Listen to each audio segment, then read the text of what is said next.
Good morning everyone. Welcome to Pioneer Convent School. 12th standard psychology chapter is going on social influence and group processes.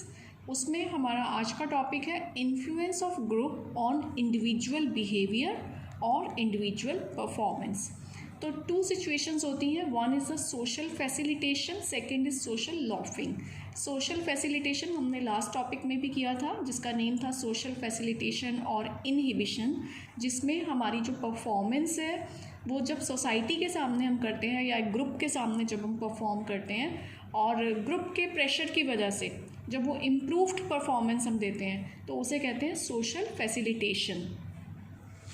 Presence of others, दूसरों की presence की वजह से leads to arousal होता है and can motivate individual to enhance their performance, और उनकी जो प्रेजेंस है वो इंडिविजुअल्स को मोटिवेट करती है अपनी परफॉर्मेंस को एनहांस करने में। फॉर एग्जांपल, आप अकेले अपने घर में मिरर के सामने परफॉर्म कर रहे हैं तो, लेकिन जब आप स्टेज पे परफॉर्म करते हैं तो जो वहाँ पे ऑडियंस होती है उनकी प्रेजेंस से आप अलर्ट हो जाते हैं कि कोई मिस्टेक नहीं होनी चाहिए, आप अराउज्ड हो जाते हैं परफेक्शन दिखाने के लिए। तो एक तरीके से ग्रुप की प्रेजेंस ने क्या किया, आपकी जो परफॉर्मेंस है उसको बेटर बनाया, उसको इम्प्रूव किया, इसीलिए यहाँ पे वर्ड यूज़ होता है फैसिलिटेशन। और ये एनहांसमेंट, दिस एनहांसमेंट अकर्स, ये तभी होती है व्हेन अ पर्सन्स एफर्ट, जब एक पर्सन के एफर्ट्स को इंडिविजुअली इवैल्यूएट किया जाता है। क्योंकि जो स्टेज पे पर्सन परफॉर्म कर रहा है अकेला, तो उसको पता है कि मेरे को इंडिविजुअली इवैल्यूएट किया जाएगा, तो वो अपनी परफॉर्मेंस को बेस्ट बनाने की ट्राई करता है। तो ग्रुप की वजह से जब हम अपनी परफॉर्मेंस को बेटर बनाते हैं तो उसे कहते हैं सोशल फैसिलिटेशन।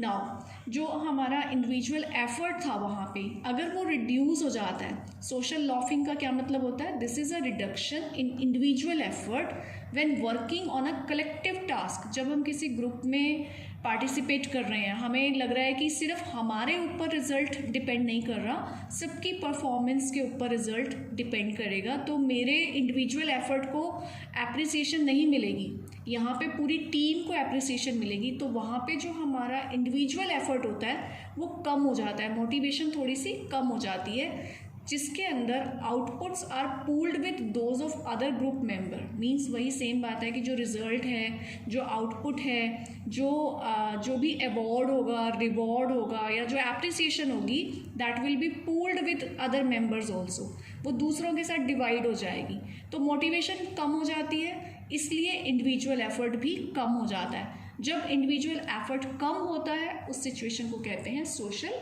लॉफिंग। इसके लिए एक एक्सपेरिमेंट हुआ था, एक्सपेरिमेंट बाय लेटन ने एक एक्सपेरिमेंट किया। उन्होंने मेल स्टूडेंट्स को लिया और उनको कहा कि ज़ोर से क्लैप करना है या फिर ज़ोर से चीयरिंग करनी है लाउडली। तो उसके बाद क्या हुआ कि पहले इंडिविजुअल एफर्ट को चेक किया गया। जब इंडिविजुअल एफर्ट हो रहा था तो सभी स्टूडेंट्स ने, सभी बॉयज़ ने मतलब कि अपना बेस्ट परफॉर्म किया, अपनी पूरी एनर्जी लगा के उन्होंने उस एक्टिविटी को परफॉर्म किया।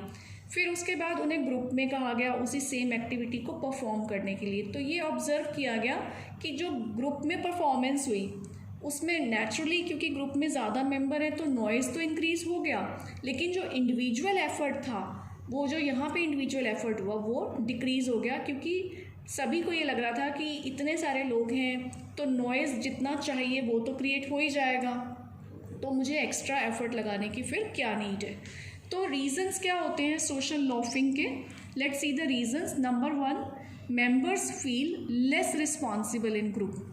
ग्रुप के अंदर पर्सन इंडिविजुअली अपने आप को रिस्पॉन्सिबल कम मानता है, उसको लगता है कि बहुत सारे मेंबर्स हैं, सब ने मिलकर काम करना है, ये अकेले मेरी रिस्पॉन्सिबिलिटी नहीं है। तो क्या हुआ कि डिफ्यूजन ऑफ रिस्पॉन्सिबिलिटी हो गया, इंडिविजुअल एफर्ट में जो वो रिस्पॉन्सिबिलिटी सारी ले रहा था वो उसने डिवाइड कर दी सारे मेंबर्स के ऊपर, तो रिस्पॉन्सिबल कम फील करते हैं अपने आप को। अब उसको यहाँ पे पता है कि मुझे अकेले को अवार्ड नहीं मिलेगा, मुझे अकेले को रिकॉग्नाइजेशन नहीं मिलने वाला, कोई रिवॉर्ड नहीं मिलेगा, मैं अकेला अप्रिशिएट नहीं होऊंगा, पूरी टीम को मिलना है सब कुछ। तो वहाँ पे उसका वो मोटिवेशन जो होता है इंडिविजुअल एफर्ट का वो कम हो जाता है। No one to compare to, उसको लगता है कि मैं ग्रुप में परफॉर्म कर रहा हूँ तो एक ग्रुप को तो दूसरे ग्रुप के साथ कंपेयर किया जाएगा, लेकिन इस ग्रुप के अंदर मेरी परफॉर्मेंस को मेरे ही टीम मेंबर के साथ कंपेयर तो कोई करेगा नहीं, तो वहाँ पे वो परफेक्शन लेवल पे वर्क नहीं करते हैं। इम्प्रॉपर कोऑर्डिनेशन होता है कई बार। अगर एक पर्सन स्टेज पे अकेले डांस कर रहा है तो वो स्टेप अगर गलत भी कर देगा तो जजेस को वो समझ में नहीं आएगा, क्योंकि वो किसी के साथ उसको मैच नहीं करना जजेस ने।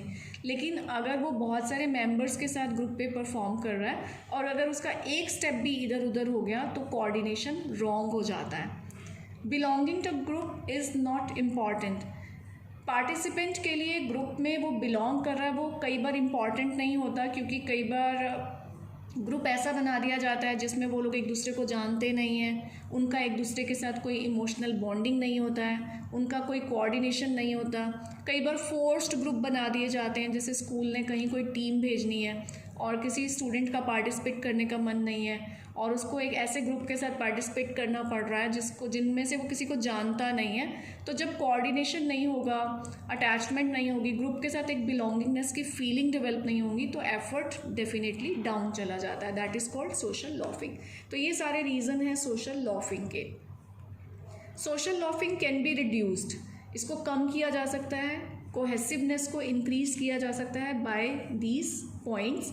और ये जितने भी पॉइंट्स हैं बेसिकली ये सारे के सारे पॉइंट्स मोटिवेशन से अटैच्ड हैं। For example, identify individual efforts. अगर पार्टिसिपेंट्स को ये बताया जाए कि आपके इंडिविजुअल एफर्ट को भी अप्रिशिएट किया जाएगा, टीम को तो अप्रिसिएशन मिलेगा ही मिलेगा, टीम को अवार्ड भी मिलेगा, लेकिन आपका इंडिविजुअल एफर्ट भी देखा जाएगा। फॉर एग्जांपल, स्टेज पे कोई ड्रामा हो रहा है तो ठीक है, ड्रामा में ये तो देखा जाएगा कि बेस्ट ड्रामा कौन सा था, लेकिन हम बेस्ट पार्टिसिपेंट भी देखेंगे, बेस्ट इमोशनल पार्टिसिपेंट भी देखेंगे। मतलब बहुत सारी कैटेगरीज बनाई जा सकती हैं और उन्हें मोटिवेट किया जा सकता है कि आपका इंडिविजुअल एफर्ट भी आइडेंटिफाई होगा, तो डेफिनेटली वो मोटिवेट हो जाएगा अपनी बेस्ट परफॉर्मेंस देने के लिए। सेकेंड है increase pressure to work hard. अगर एक प्रेशर क्रिएट किया जाए उनके माइंड में कि आपने मेहनत करनी ही करनी है, ये भी मोटिवेशन से ही रिलेटेड है। जैसे आपने आर्मी में देखा होगा कि जब उनको ट्रेनिंग दी जाती है तो कैसे उनको एक प्रेशर दिया जाता है वर्क हार्ड करने के लिए, उन्हें मोटिवेट किया जाता है अपनी कंट्री के लिए। इंक्रीज़ इम्पॉर्टेंस और वैल्यू ऑफ टास्क। अगर उनको ये रियलाइज़ करवाया जाए कि जो टास्क आप कर रहे हो वो कितना इम्पॉर्टेंट है, इससे हमारी ऑर्गेनाइजेशन को कितना बेनिफिट होगा, हमें अगर टीम को अवार्ड मिल रहा है तो उससे आपका जो ऑर्गेनाइजेशन है या जो आपका स्कूल है, कॉलेज है, वो कितना हाईलाइटेड हो जाएगा, वो आपकी परफॉर्मेंस को लॉन्ग टाइम तक याद रखेंगे, आपके कंट्रीब्यूशन को, तो ये कर सकते हैं। Making them feel their contribution is important, same point है। अगर उनको ये रियलाइज़ करवाया जाए कि आपका कॉन्ट्रीब्यूशन कितना इम्पॉर्टेंट है, मान लो कोई ऑर्गेनाइजेशन है, कोई पर्सन HR डिपार्टमेंट में है, कोई पर्सन फिनेंस में है, कोई पर्सन सेल्स में है, तो सभी पर्सन को टाइम टू टाइम उनके कॉन्ट्रीब्यूशन की इम्पॉर्टेंस फील करवाई जाए, उनको टाइम टू टाइम अवार्ड दिया जाए, तो वो अपने आप को एज अ टीम भी बहुत अच्छा परफॉर्म करेंगे। तो यहाँ पे सोशल लॉफिंग को रिड्यूस किया जा सकता है। स्ट्रेंथनिंग ग्रुप कोहेसिवनेस, यहाँ पे एक पॉइंट था इम्प्रॉपर कोऑर्डिनेशन। जब हम किसी को आपस में जानते नहीं हैं, एक दूसरे को समझते नहीं हैं, तो हम कोऑर्डिनेट नहीं कर पाते। तो अगर ग्रुप कोहेसिवनेस को इंक्रीज़ किया जाए, मींस कि जो ग्रुप के मेंबर्स हैं उनकी मीटिंग्स कराई जाएं, उनको थोड़ा टाइम दिया जाए स्पेंड करने के लिए कि वो एक दूसरे की नेचर को, एक दूसरे के स्ट्रॉन्ग पॉइंट को भी अंडरस्टैंड करें, एक दूसरे के वीक पॉइंट को भी अंडरस्टैंड करें, किसी की वीकनेस को कहाँ कवर करना है वो सीख जाएं, तो इससे उनका ग्रुप कोहेसिवनेस इंक्रीज़ होगा। एंड डेफिनेटली इन सारे पॉइंट्स से, मोटिवेशन से, कोहेसिवनेस इंक्रीज़ करने से सोशल लॉफिंग रिड्यूस की जा सकती है। तो ये होता है ग्रुप का इन्फ्लुएंस ऑन इंडिविजुअल बिहेवियर। अगर वो इंडिविजुअली परफॉर्म कर रहा है तो उसका जो परफॉर्मेंस है वो बेटर हो जाता है, लेकिन अगर वो ग्रुप में परफॉर्म कर रहा है तो उसका परफॉर्मेंस थोड़ा सा डिक्रीज़ हो जाता है। ये सब रीजंस हैं और ये सब वेज हैं सोशल लॉफिंग को रिड्यूस करने के। और in the next video we will do the last topic of this chapter. Till then have a good day.